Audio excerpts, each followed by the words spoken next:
Hey, what's up, everybody? It's your man JP, J.P.s World of Wrestling. I just went back and watched.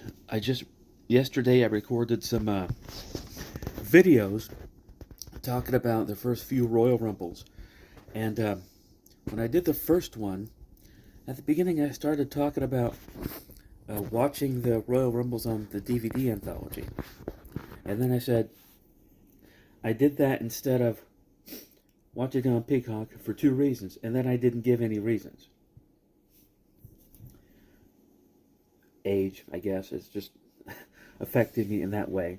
So right now, I'll tack this onto the video and tell you that the reason that I prefer watching the Royal Rumbles on the anthology, number one, is because I don't have to worry about, over editing of on the network or Peacock, because on the DVD anthology, you still get some of the original entrance music. Primarily, Ravishing Rick Rude. They still have his original entrance theme on the DVD anthology, because now they've edited in some other generic entrance theme for Ravishing Rick Rude, and it really just doesn't sound right.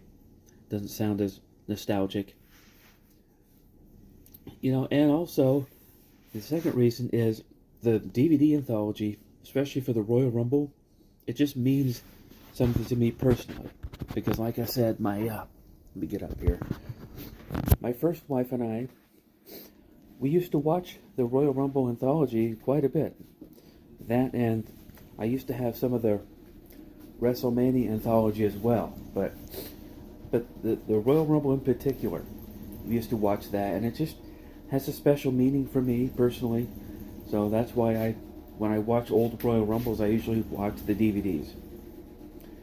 So anyway, but yeah, I'm sorry about that, but yeah, I'm making up for it by adding this on to the beginning of the video, because I don't want you to have to kind of wait to the end and be watching the video and thinking, what? He just said he did it for two reasons, then he didn't say the two reasons. So, yeah, so anyway, so I'm going to go. It's my third day off of 3, and so got to work tomorrow, so I'm trying to make the most of this last day off I have. So I'm watching Royal Rumble 1991.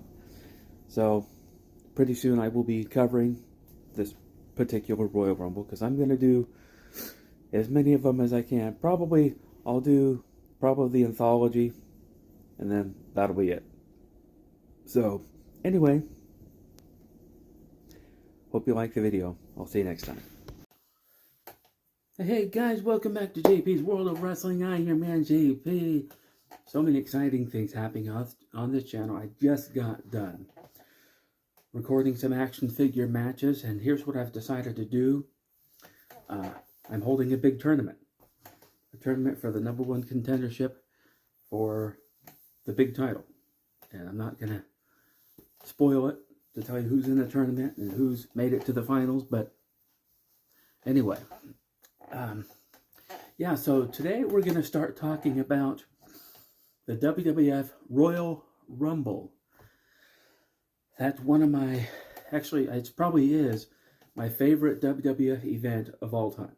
Just because it was just fun. The Royal Rumble match itself, it was so unpredictable. You just never knew who was going to come out and win. Although in later years, you could kind of predict, well, even in earlier years, you could kind of predict who was going to win, just because it was whoever had the most momentum going in. So, but anyway, the first Royal Rumble, and by the way, I'm getting all these from this box set. You can see it's pretty worn out. In fact, I'll show you this top one has completely broken away. It's cracked.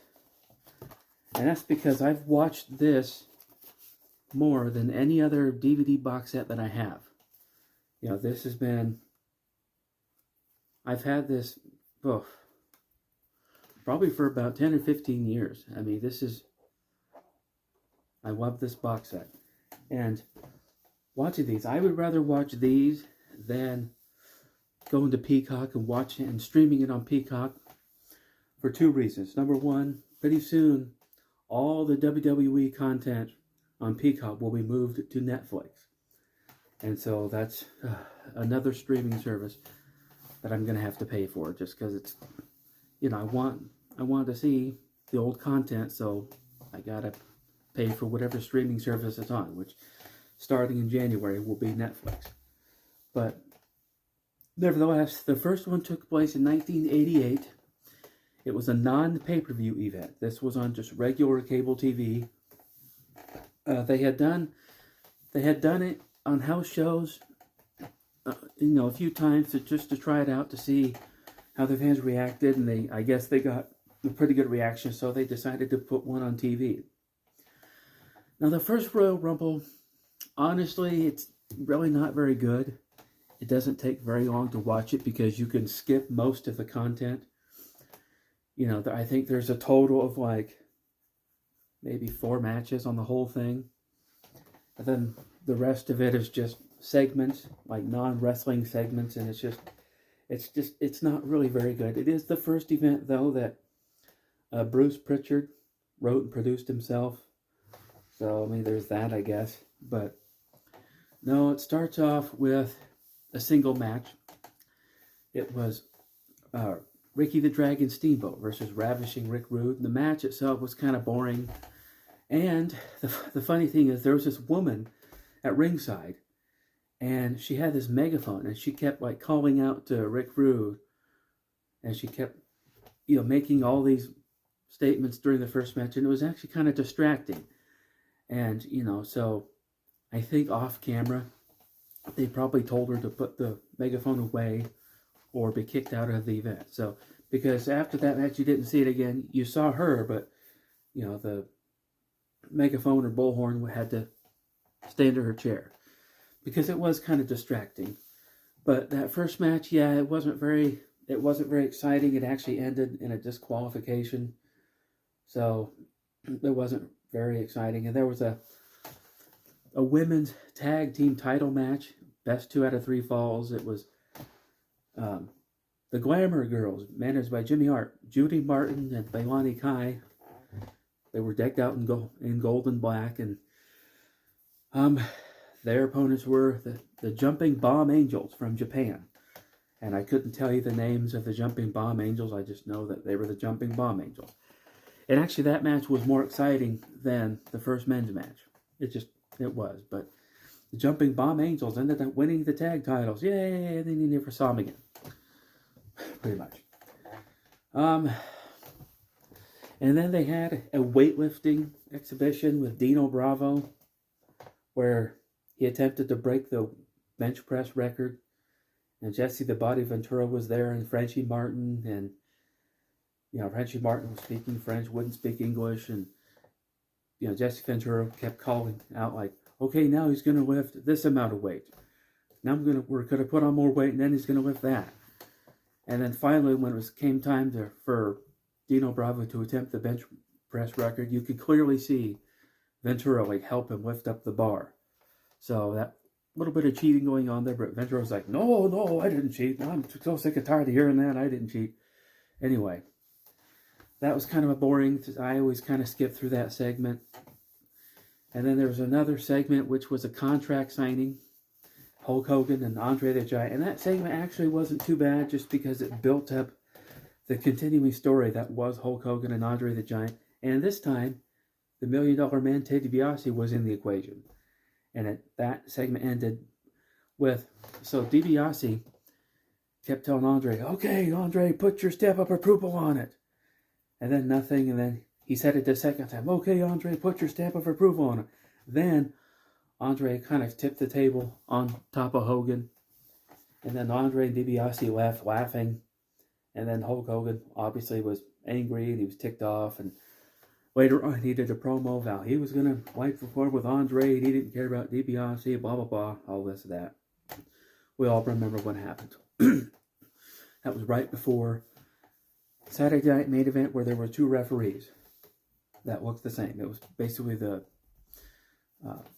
Hebner twins. Anyway, this is about the Royal Rumble. So then they had the Royal Rumble match, and it was 20 guys. It was 30, but in this first one it was 20 guys. And it started off with Bret Hart and Tito Santana. And then it ended with Hacksaw Jim Duggan and the One Man Gang. And Hacksaw Jim Duggan ended up putting One Man Gang over the top rope, winning the first Royal Rumble. Good for him. I was happy for him, and that was a big deal. So, congratulations to Hacksaw Jim Duggan. What, like 40 years later or something like that. Anyway, and then the last match on the card was another tag team match. It was a 2 out of 3 falls match. It was the Young Stallions and the Islanders. And the Islanders actually won the first 2 falls, so there was no need for a third fall. So what happened was, I think it was Paul Roma hurt his knee, or it might have been Jim Powers. One of them hurt their knee really bad after taking a tumble to the outside. So they went to the back, and Hulk Hogan did a promo. Then when he was done, they brought everybody out again, and the Young Stallions continued. And Jim Powers ended up, I think, continuing the match. And he was reluctant to tag in Paul Roma. But eventually Paul Roma insisted coming in. He got tagged in. It didn't take long. The Islanders were able to capitalize, getting the win, and winning that second fall. So there was no need for a third fall. And then that was pretty much the first Royal Rumble. Wasn't really very exciting. I still watch it because it's part of an anthology, but I do skip through a lot of it. So the first one on the upside doesn't take very long to get through because I skip through most of it. I typically, even though it's boring, will watch the first match, and then I'll watch the Royal Rumble match, and then I'll watch that last 2 out of 3 falls match. That's pretty much it. The rest of it, I skip through it. So, that's going to do it for the Royal Rumble 1988. And like I said, I love the Royal Rumble. It's always my favorite pay-per-view of the year. And let me know what you thought of the first Royal Rumble, if you've ever seen it. If not, you should go back and watch it. So, what did you think about it? Let me know in the comments below. And I will see you. Oh, don't forget to like and subscribe. And I will see you next time. I promise I will.